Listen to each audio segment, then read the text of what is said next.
మంచి మాట. వీడియో చూస్తున్న మీ అందరికీ వందనం, అభివందనం.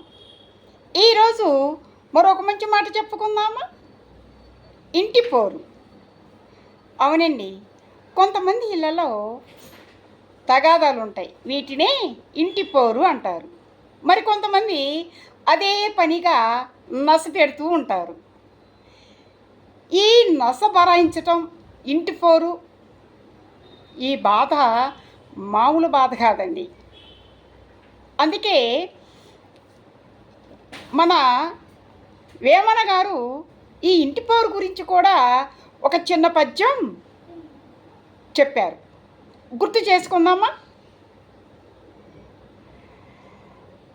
చెప్పులోని రాయి చెవిలోని జోరీగా, కంటిలో నలుసు కాలి ముళ్ళు, ఇంటి పోరు ఇంతింత కాదయ్యా, విశ్వదాభిరామ వినురవేమ. అవునండి, చెప్పులోని రాయి చెవులో దూరిన జోరీగా, కంటిలో పడిన నలుసు, కాలిలో గుచ్చుకున్న ముళ్ళు, ఈ బాధ చెప్పటానికి అంతంత కాదు, చెప్పటానికి వీలే లేదు, మాటలే లేవు.